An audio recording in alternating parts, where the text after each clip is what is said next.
Hi, everyone. My name is Matt Homer. I'm the general partner of the venture department. We're an early stage venture capital firm focused on the space, and I am excited to moderate this panel today with some of the most important OGs from the custody space. So we've got, I'll quickly introduce the group, and then we're going to dive right in. We've got Marshall Beard, COO of Gemini, Nathan McCulley, CEO of Anchorage, and Mike Belshi, CEO of BitGo. And I want to, hopefully we can make this interactive. Hopefully we can make this sort of provocative. I think these are all folks who are like happy to be provocative, at least some some of the time. We'll do what we can. So just as a panel, feel free to also interrupt, jump in with your own questions. I think this is a great time to have a conversation about custody because we have seen some monumental shifts in DC related to custody, right? So we've seen most notably, the first big shift we saw was the repeal of Staff Accounting Bulletin 121 issued by the SEC, which for those who may not follow staff accounting bulletins as closely made it basically cost prohibitive for companies subject to SEC oversight to custody assets. Probably many of you here are acutely aware of this and have experienced it in your own context. And then more recently, we saw the OCC repeal Interpretive Letter 1179, which said that nationally chartered banks had to go to the OCC for proactive approval before they could offer services in the digital asset space. So let's start with that. I mean, talk about kind of those shifts. What do they mean for your companies? I imagine they create some opportunities, but I also imagine they create more competition potentially in allowing traditional banks to enter the space. What do they mean for you guys, and what do those shifts mean for the broader industry? And whoever wants to start, just jump in. I'll start on this one. These are two policy positions we took throughout the span of even as early in some cases 2023, but certainly throughout 2024, we called for both of these things to be repealed. We wrote a letter to the SEC calling for SAB 121 to be repealed, which was created this accounting guidance that locked out any other large banks from being able to custody digital assets. And a similar kind of the brother or sister to that was the OCC's Letter 1179, which basically put a chilling effect on the whole banking industry being able to come into custody of digital assets. I think it was surprising to a lot of people in the federal government that we took positions against this, because those two regulations were basically a lot of what caused a lot of growth in Anchorage over the last 4 years, because basically every conceivable competitor got locked out of the market because of those.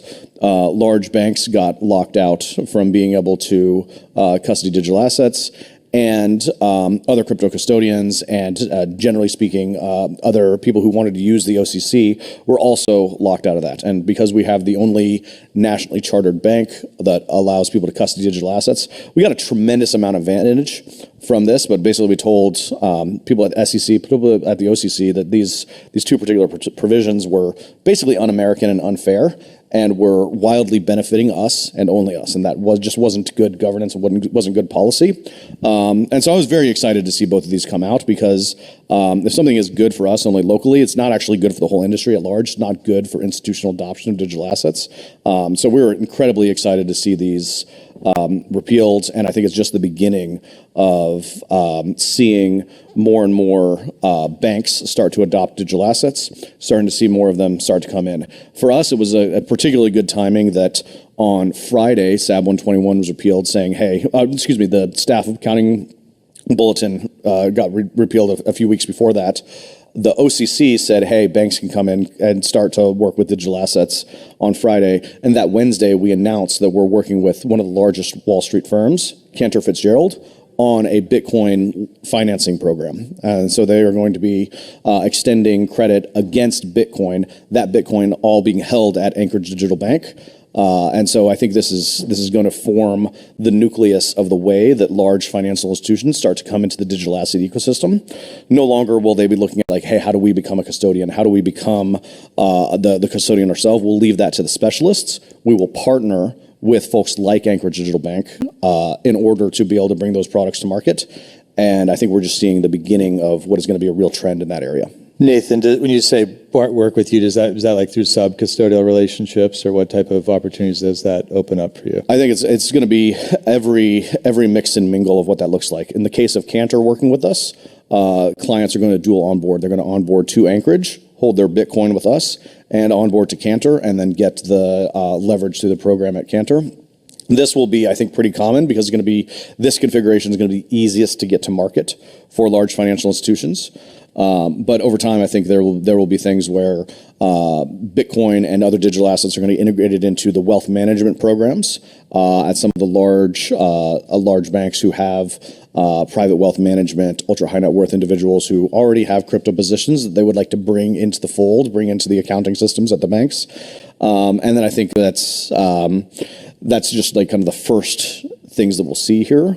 Not to say anything of what's going to happen around stablecoins, and the whole stablecoin market is going to get unlocked as we start to look through the legislation passing there. Matt, I'm getting way ahead of myself, and you shouldn't cut me off because I know we got entire topics to go into on this, but it's incredible. We'll get to that for sure. Yeah. Who wants to go next? I can just add a second. It's obviously very positive from the policy side, but from like the business side, I don't think it changes too much, except it opens up more partnership opportunities in distribution. Some banks are going to want to try to build and do custody themselves, which is completely fine, and I applaud that. But others are going to trust experts, and it doesn't change our business models, right? Which at the end of the day is keeping digital assets safe. I think that's what the firms on this stage do the best in the whole entire world. And so very positive development. And I think it just opens up more kind of distribution and access. What would it take for a bank to build what you guys have built? I mean, because I'm sure a lot of banks are thinking, do we build, do we buy, do we partner? And like building's probably not so simple, right? I mean, what Well, look, we've been working on this for 10 years now, a little over actually. There's a lot that has to change, right? So these are bearer instruments, and banks aren't traditionally holding bearer instruments. So there's a lot of technology that goes behind it. I do think we're going to see a lot of additional adoption from banks. Actually, one of the first unlocks is going to be more on the cash side, like what Nathan talked about, where Cantor is now able to make cash available to those that hold large amounts of Bitcoin. By the way, BitGo may end up with some of its assets. We have a fairly healthy Bitcoin balance sheet. We're looking for cash. We may end up with some of our Bitcoin at Anchorage in order to facilitate that. Obviously, happy to help. Look, this is the way the traditional finance world works, right? You have financial institutions that are both clients and competitors, and I think it's a sign of a healthy time. All the cash coming back into the ecosystem from banks that previously just simply couldn't bank crypto companies is now here.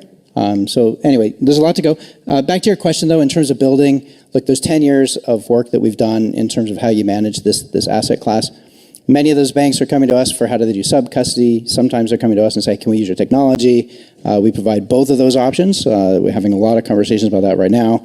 And then others are going to try to build it themselves. I think similar to when we moved into the cloud, banking infrastructure had a hard time moving into the cloud until long after everybody else already had. The same thing's going to happen a little bit with key management, which is a reluctance to use external folks. In the case of BitGo, we have a better than on-premise key management. We do a hybrid key management. You have keys on your premise. It's in your control. We can't move it without you.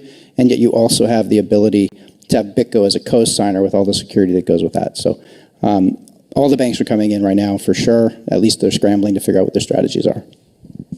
One last sort of policy question, then we'll talk more about kind of product stuff. But I mentioned SAB 121, Interpretive Letter 1179.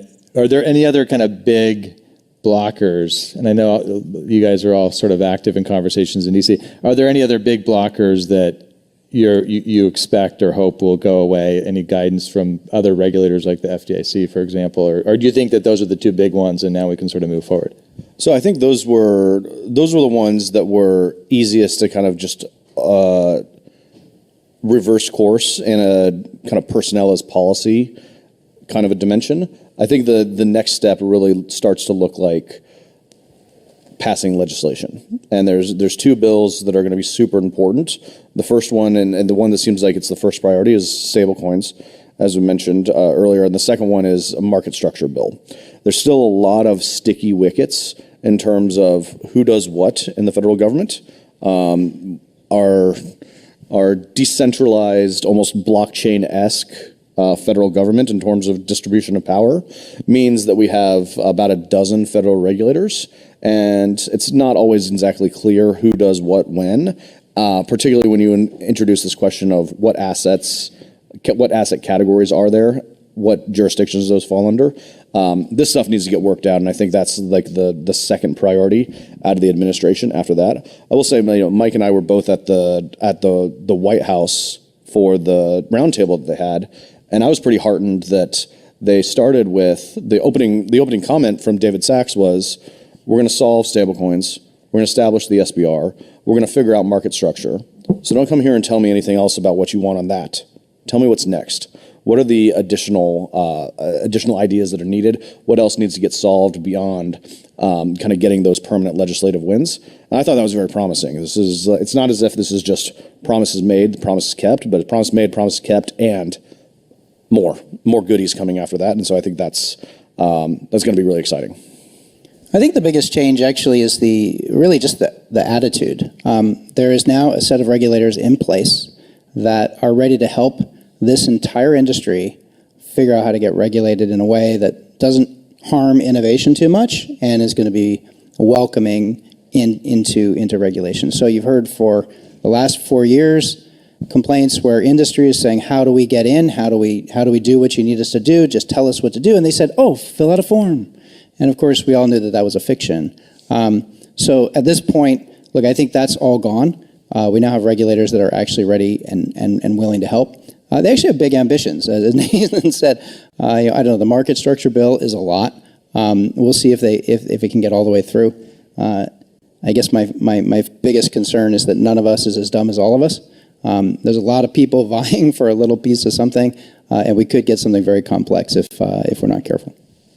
I actually think that on the SEC website now, you actually can click a button and come in and meet them. Progress. All right, so let's pivot a little bit and talk about kind of product and innovation, but feel free to kind of come back to policy space as well as we do that.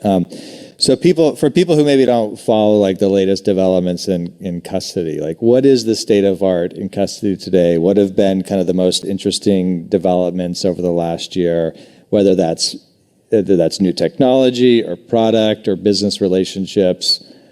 Like, how does it look different now than maybe like 3 years ago within your organizations? All right, I'm happy to go. Let's see. When we started 10 years ago, actually we weren't really even talking about regulated custody. In fact, there's a lot of people that still don't use regulated custody. They use combinations of technology, self-custody, whatnot. For businesses, it's just kind of a matter of fact. You're holding other people's money. There has to be a higher bar. Of course, you need to be using some sort of a regulated custody in that form. But at the bottom layer, the wallets are more or less going to free. There's been a lot of questions about when do things get commoditized in custody. This is largely derived from the traditional financial world where you can swap out State Street and BNY, and it's difficult to tell the difference. However, in crypto, find any two custodians that are alike. You can't find them. Everybody's different technology, different regulatory, different services on top. And at this point, what we're working on is really fleshing out the services on top of custody with the aim of making, the wallets are free almost already. Custody moves to free with support for all of the chains. And then the services is actually where we start to make money. So we maintain all of that technology, deep foundation of security at the bottom, and yet are able to provide a quality service that's much more exciting to clients. I think from our side, maybe two ways to think about it, like the product side and the commercial side. From the commercial side, the approval and the launch of the Bitcoin and Ethereum ETFs have been, additive, right? There's been tens of billions of dollars of inflow.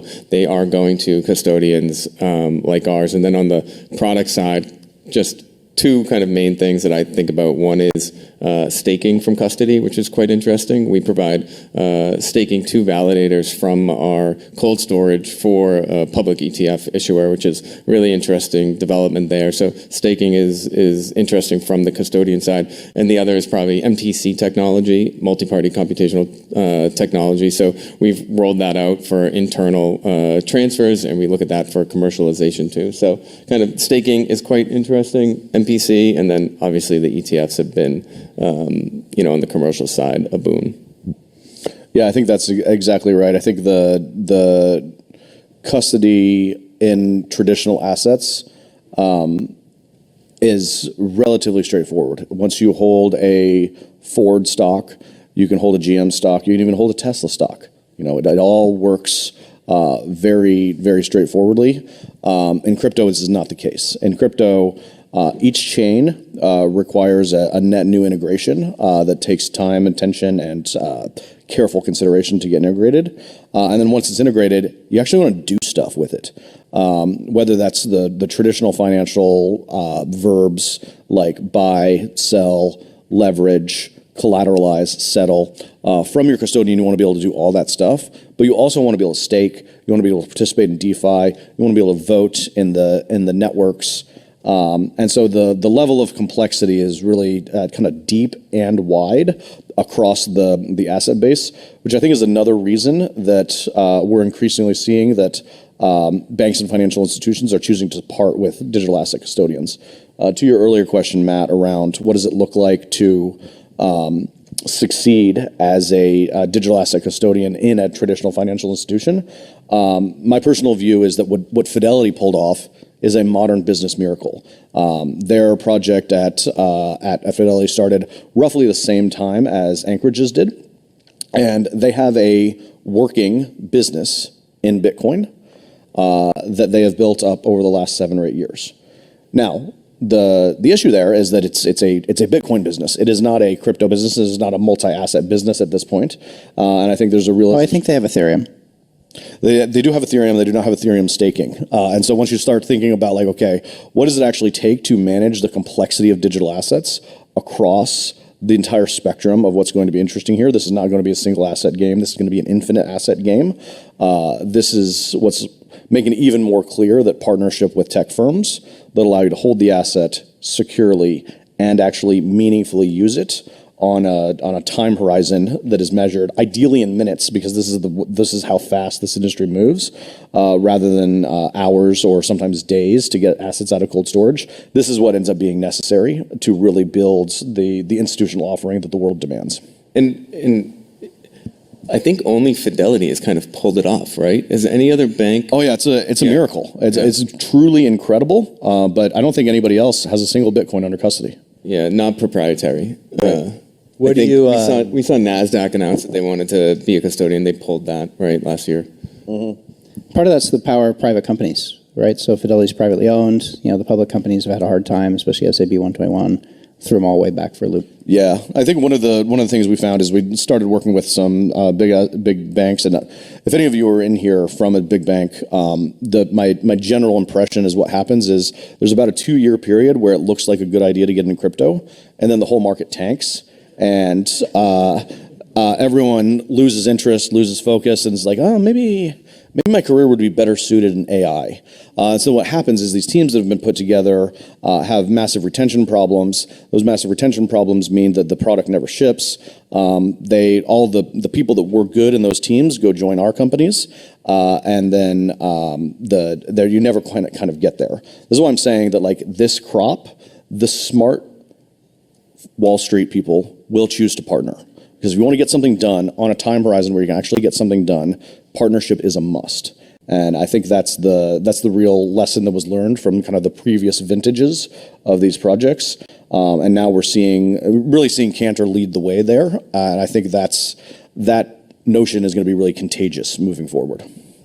So let's talk about that for a minute, because I think there are a lot of banks wondering, feeling like they need a strategy for this space, right? They need a strategy for stable coins or for crypto or digital assets or tokenization. What's your advice, all of you, for what banks should be doing? I mean, they should be working with you guys, obviously, but what advice would you give to a bank? just generally? Is this where we show our own products? Look, this is what BitGo's whole thesis was from the beginning. Everything we have is API driven. So, our clients can partner with us. We can hold full custody. We can hold self-custody, and they hold the keys. But they get full flexibility. They get the full repertoire of coins. One of the things we've worked on over the last few years is really amping up our ability to hit all of the coins. People don't realize it, but BitGo's got better coverage of the top 100 coins than any of the other wallet providers, including Fireblocks, which has traditionally been known to be the fastest. So anyway, you can come to us, you can get all of that. Another thing I think banks should be looking at heavily is true cold storage. True cold storage is always offline with the actual keys. Certainly for large amounts of money, if the Bybit hack didn't help educate that this stuff has to be offline, then I don't know what will. By the way, some people think that Bybit was a cold storage. I would argue it was not. Yes, they had cold storage ledger devices, but they were using a online UI that was completely online. And it was that part, of course, which was breached, leading to the failure. If they had had a true cold storage system, I don't think they would have had the same result. Of course, there's always a coulda, woulda, shoulda on this. Security goes deep. Anyway, banks, I think, should be looking for the utmost care in security, just because they're going to quickly attract a lot of value. Yeah, I'd say just like thinking about what's happened in DC over the last several weeks. Two things that kind of come to mind as I think about how should banks be thinking about this. The first one is Secretary of Treasury Bessent. It said this is on the White House's Twitter page right now. X page. Secretary Bessent said, we're going to spread the U.S. dollar globally, and we're going to do that with stablecoins. So this is not even a crypto-related thing. This is the core strategic policy of the United States is to spread dollar dominance for the next century with stablecoins. And so stablecoins are already taking up more than half of the transactional volume within blockchains, and that is a small story compared to what the administration is currently presenting. So this cannot be ignored. Once the stablecoin bills pass, I think it is just going to open up a tremendous amount of opportunity that we can't even really predict right now. And you have literally the White House saying, this is the way we're going to combat BRICS. This is how we're going to expand the reach of the U.S. dollar. This is, in a sense, this century's manifest destiny. Okay, so that's thing one. Thing two is Bitcoin. The White House has established a strategic Bitcoin reserve. They've decided that, number one, we're going to enact a policy where, at the very least, we hold any of the Bitcoin that gets seized through law enforcement action of the federal government, in many cases, state governments. And so we're gonna hold on to that, and then develop a budget-neutral ways to acquire more Bitcoin. What I'm about to say is like a little bit crazy, but this is like literally what they're saying. Both David Sachs... The crazier, the better, so... David Sachs and Bo Hines, this is not me, but David Sachs, crypto czar, Bo Hines, I think Bo was here today, yeah. Both of them called Bitcoin the Immaculate Conception. Okay, so these guys are literally saying that Bitcoin is Jesus, and stablecoins are the path for dollar dominance. You cannot ignore this. You absolutely cannot ignore the messages that are coming out of DC right now, and there is no option to put your head in the sand. There's no option to ignore this. Everyone needs to be developing a plan and a strategy around this, and looking for ways to execute and execute quickly. I would posit that if you're executing slower than the federal government, you need to take stock of what's going on. And the bad news is the federal government is executing very, very fast right now. But what is the role, do you think, with Bitcoin, for example? I mean, is the starting place for banks just to offer custody for their customers, for example, in Bitcoin? I mean, I guess that's sort of like a starting place. And with stable coins, it's like serving companies in that space, providing ACH service. Is it sort of basic I mean, at one level, I would say this is a question that defies synthesis. Every single bank has a different set of strengths, has a different set of client base that is important to them. There are transactional banks, there's retail banks, there are regional banks.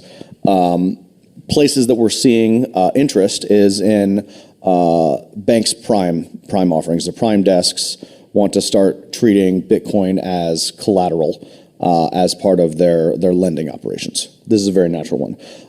There are many banks that have private wealth groups where a bunch of the private wealth, they're high net worth individuals, they're billionaires, they're millionaires that are in those private wealth groups, already have Bitcoin that is held somewhere else.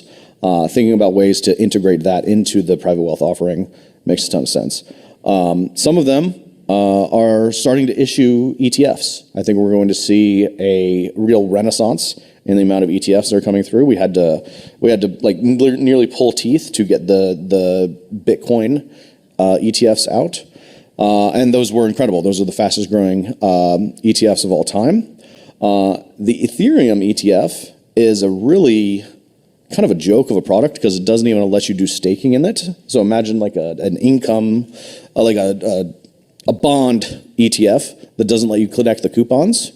How ridiculous would that be? Well, that's what we have with the ETH ETF, and it is the third fastest growing ETF of all time, only behind IBIT and FBIT. So the only ETFs that have ever gone faster than this hamstrung ETH ETF are the Bitcoin ETFs. And so any of these, private wealth, Bitcoin as collateral to be lending against, issuing of ETFs, all totally viable. In terms of stablecoins, this is a big one. I mean, I think like people need to be having board level discussions about what actually happens with stablecoins. How does stablecoins affect the deposit business at the large banks? What does it actually mean to start thinking about how are these, is it a transactional mechanism? Is it a deposit mechanism? Should we be collateral banks for issuance of digital stablecoins? I don't know. I think there's a lot of opportunity for real creativity to happen there. So let's talk about stablecoins for a little bit. I mean, I think it's one of the breakout successes, maybe the biggest, right, outside of Bitcoin for crypto so far. It's 1% of M2 money supply. The volume of stablecoin volume, I think, now exceeds that of Visa and MasterCards. I mean, the growth is pretty incredible and impressive.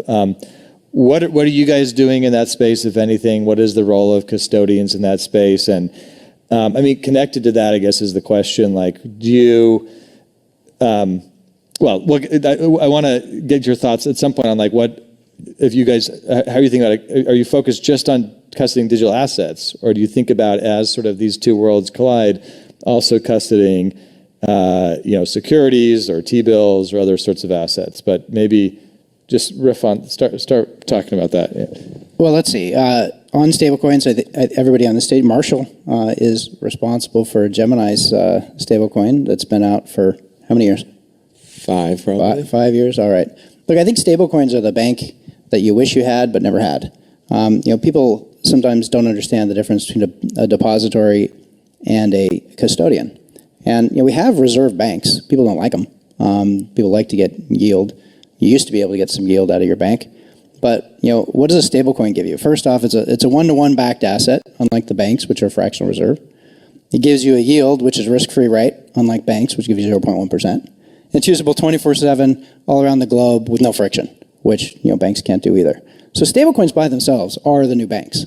Like, you actually don't need banks for the new banks, which is an interesting place that we're going. So banks will transform. Look, lending is still out there. Things need to happen. Obviously, mortgages used to happen through banks. Now those are securitized. We'll see how banks transform and react. But they got a lot of change to happen. I think, in terms of like the things Nathan was describing a few moments ago, there's digital asset companies like BitGo. You can come and do all of those things today, right? So a lot of the partnerships that are going to happen with traditional finance is going to bring cash flows into the digital asset ecosystem. And then we're going to see who wins. Is it going to be the fast-moving digital asset companies, or is it going to be the incumbents with the massive distribution channels? I think the days of regulatory capture, a little bit, I wouldn't say over. I think that's too much, but it's definitely lessened with this new administration. So finally, you mentioned what's going to happen in terms of converging with the rest of the world. Look, Larry Fink has also said, like everything is going to be on chain. It gives you a better product. So the idea that all of the securities of the world are going to have digital forms, of course it's true. There's a lot of people working on that right now, many at this conference. I think it's quite likely you will just see the convergence of all of this into the digital native companies, and we'll see how the incumbents can transform. I think they will have a role, but it's going to change. I think my answer might be a little different from these guys because Gemini is a stablecoin issuer, the Gemini dollar. We're also an exchange, spot exchange. We have an offshore derivatives exchange. We are stablecoin agnostic. The thing with being an exchange, though, and supporting multiple stablecoins is it fractionalizes liquidity. Most of our global liquidity and order books against the dollar. And so the problems we face with lots of different stablecoins, which I think we are in a multi-stablecoin world forever. I think banks, you'll see, will have their own types of stablecoins. Like, it's just moving money faster.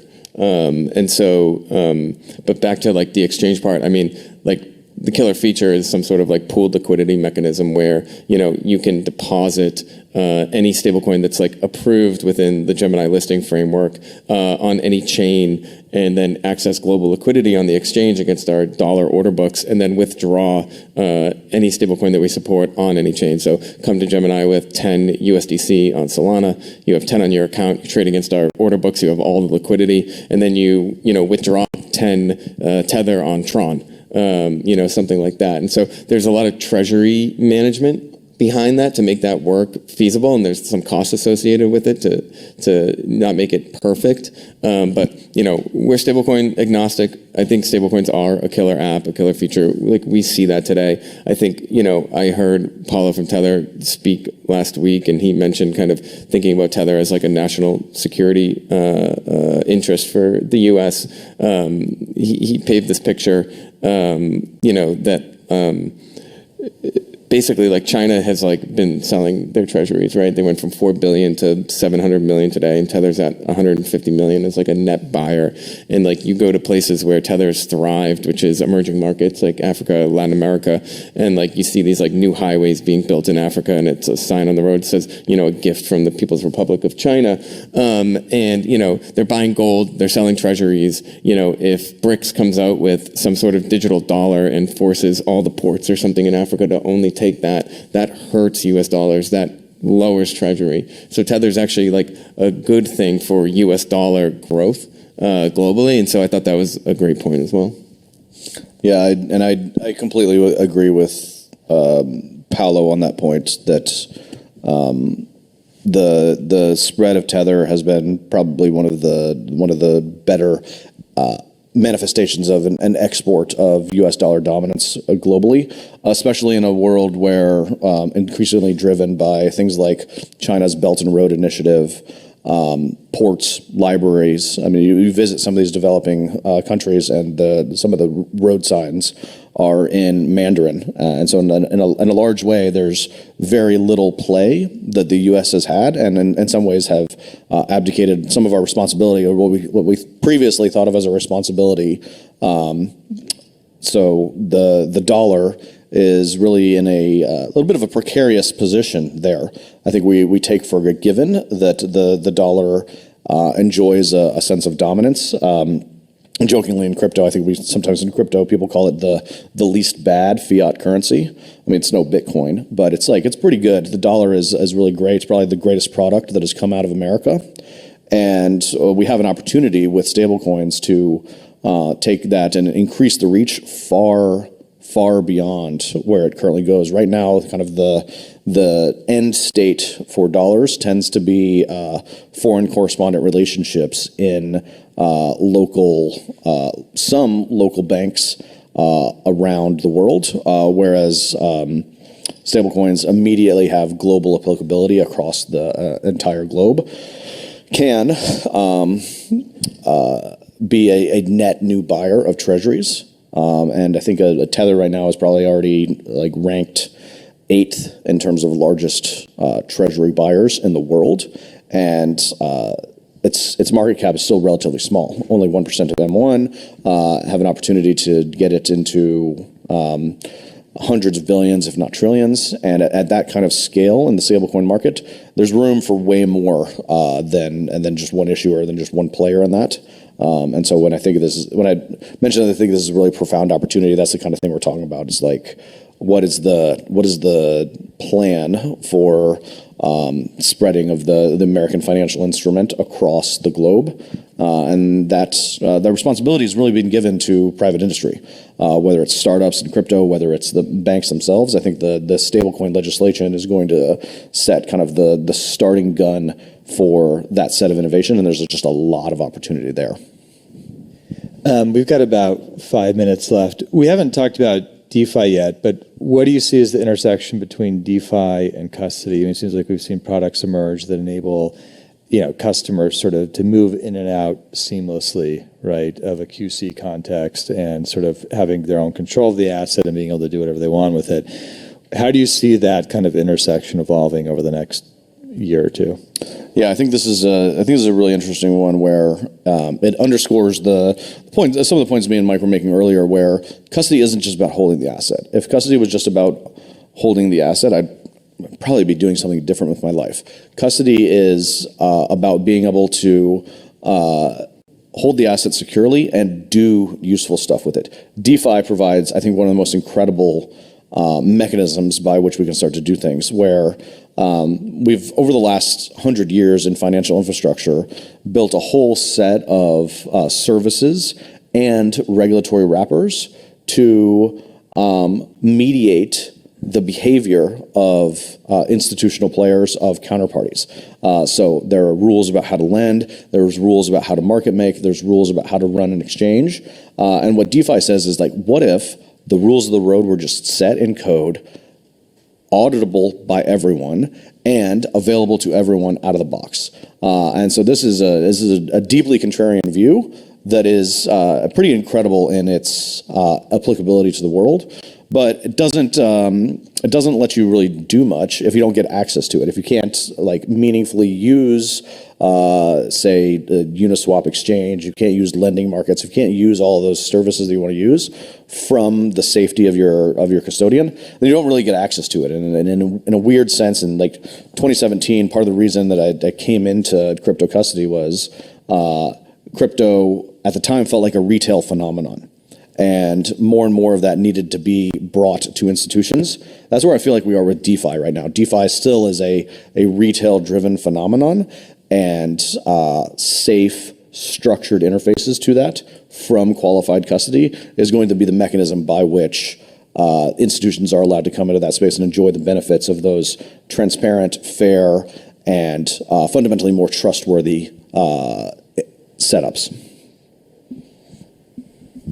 Look, I think DeFi is the third great use case for digital assets so far. We had store value with Bitcoin, payments and stable coins, and then DeFi. As Nathan said, we can take all that regulation and put it into code, and then actually your regulator becomes a code reviewer instead of somebody that has to constantly monitor every stockbroker's message that he ever sends in case he becomes corrupt, long later. Look, DeFi access is clearly going to be an important part.